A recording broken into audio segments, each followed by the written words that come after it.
Assalamualaikum warahmatullahi wabarakatuh. Hai teman-teman, welcome back to my channel. Di sini saya akan berbagi informasi terkait penerimaan P3K tahun 2023 yang pastinya informasi-informasi terupdate dan terbaru. Nah teman-teman, di video kali ini kita akan bahas tentang nilai ambang batas yang harus diperoleh oleh para peserta P3K teknis tahun 2023. Namun sebelum kita lanjut nih teman-teman, jangan lupa ya subscribe, sukai, dan komen channel aku ya. Dan juga tekan tombol notifikasi untuk update video-video terbaru dari aku. Nah teman-teman, nilai ambang batas untuk seleksi P3K tahun 2023 ini diatur dalam Keputusan Menteri Pendayagunaan Aparatur Negara dan Reformasi Birokrasi Republik Indonesia nomor 652 tahun 2023 tentang nilai ambang batas seleksi kompetensi pengadaan pegawai pemerintah dengan perjanjian kerja untuk jabatan fungsional tahun anggaran 2023. Jadi teman-teman pastikan sudah mengerti ya nilai ambang batas di setiap seleksi kompetensinya karena berbeda-beda. Nah untuk seleksi tahun ini nih teman-teman gak jauh berbeda sama tahun 2022 kemarin. Ada 4 kategori seleksi kompetensi yang dinilai. Nih ada yang pertama seleksi kompetensi teknis, kemudian seleksi kompetensi manajerial, dan juga seleksi kompetensi sosial kultural. Terus yang terakhir ada juga dilaksanakan dengan wawancara. Sedangkan untuk materinya nih teman-teman, ini materi kompetensi untuk teknis bertujuan untuk menilai penguasaan pengetahuan, keterampilan, dan juga sikap perilaku yang dapat diamati, diukur, dan dikembangkan yang spesifik berkaitan dengan bidang teknis jabatan. Jadi nanti untuk teknis materinya berkaitan dengan yang kalian ambil. Misalkan kalian ambil penyuluh KB, maka materinya berkaitan dengan penyuluh KB atau juga yang lainnya seperti itu. Kemudian materi kompetensi manajerial nih bertujuan untuk menilai komitmen, kemampuan, dan perilaku individu dalam berorganisasi yang dapat diamati dan diukur. Meliputi kompetensi ada 8, integritas, kerjasama, komunikasi, orientasi pada hasil, pelayanan publik, pengembangan diri dan orang lain, pengelolaan perubahan, dan juga pengambilan keputusan.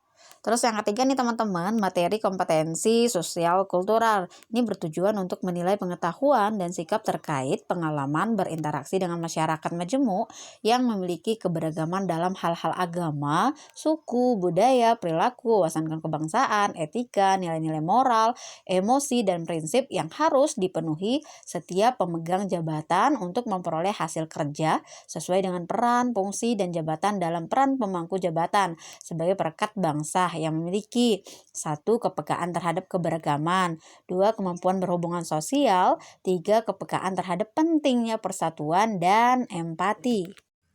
Sedangkan waktu yang diberikan nih teman-teman sama dengan tahun kemarin, yaitu 120 menit untuk menyelesaikan semua seleksi kompetensinya, baik itu teknis, manajerial, sosiokultural nih. Sedangkan untuk 10 menit terakhir ini mengerjakan wawancara. Jadi teman-teman mempunyai waktu 130 menit untuk mengerjakan semua soalnya ya. Jadi pastikan teman-teman menyelesaikan semua soal selama waktu yang sudah diberikan. Dijawab semua dan dalam waktu 130 menit semua sudah terselesaikan. Dan jumlah soal nih teman-teman yang diberikan yaitu sebanyak 145 soal yang harus dikerjakan selama 130 menit tadi nih. Jadi pastikan 145 soal yang teman-teman kerjakan nanti waktunya sesuai ya, waktunya juga dapat diselesaikan dengan baik. Kategori soalnya nih teman-teman, untuk seleksi kompetensi teknis jumlah soalnya adalah 90 soal. Jadi yang berkaitan dengan teknis yang teman-teman ambil nih ya. Jadi 90 soal yang akan teman-teman kerjakan. Kemudian ada juga soal seleksi kompetensi manajerial. Ini yang manajerial jumlah soal yang diberikan sebanyak 25 butir soal. Jadi teman-teman nanti mengerjakannya 90 teknis, 25 kompetensi manajerial. Selanjutnya nih teman-teman ada juga soal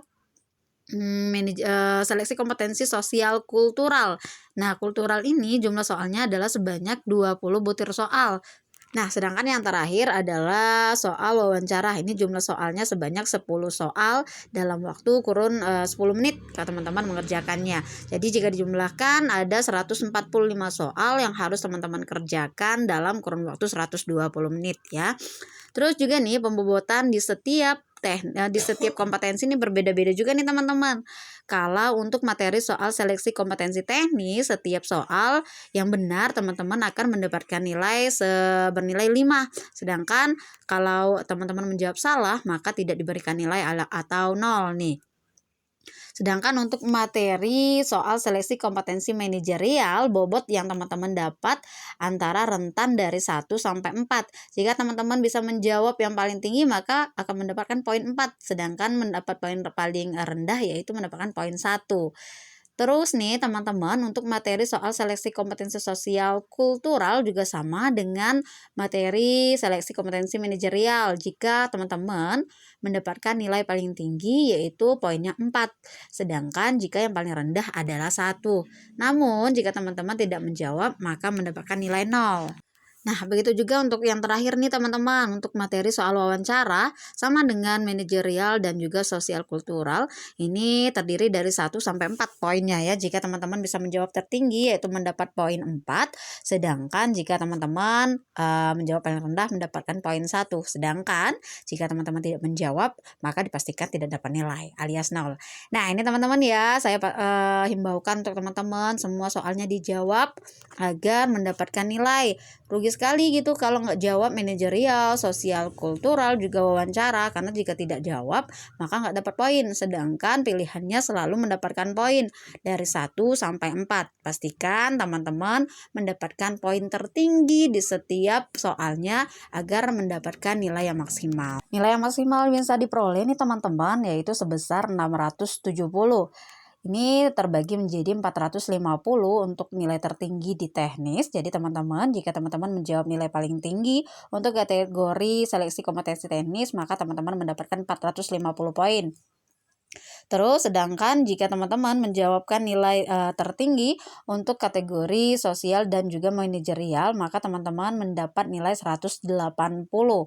Terus yang terakhir nih teman-teman, jika mendapatkan nilai maksimal untuk kategori wawancara, maka nilai teman-teman ditambahkan 40. Jika dikumulasi, maka nilai tertinggi untuk kategori P3K teknis adalah 670.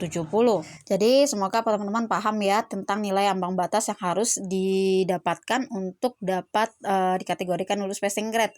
Jika manajerial, teman-teman harus mendapatkan nilai berapa, teknis berapa, wawancara berapa ya, sehingga teman-teman bisa dikategorikan lulus passing grade. Namun nih teman-teman harus pastikan juga ya, lulus passing grade belum tentu teman-teman bisa menjadi lulus mengisi formasi yang ditentukan. Jadi pastikan mendapatkan nilai tertinggi di setiap seleksi kompetensi yang sudah disiapkan oleh BKN dan juga BKKBN.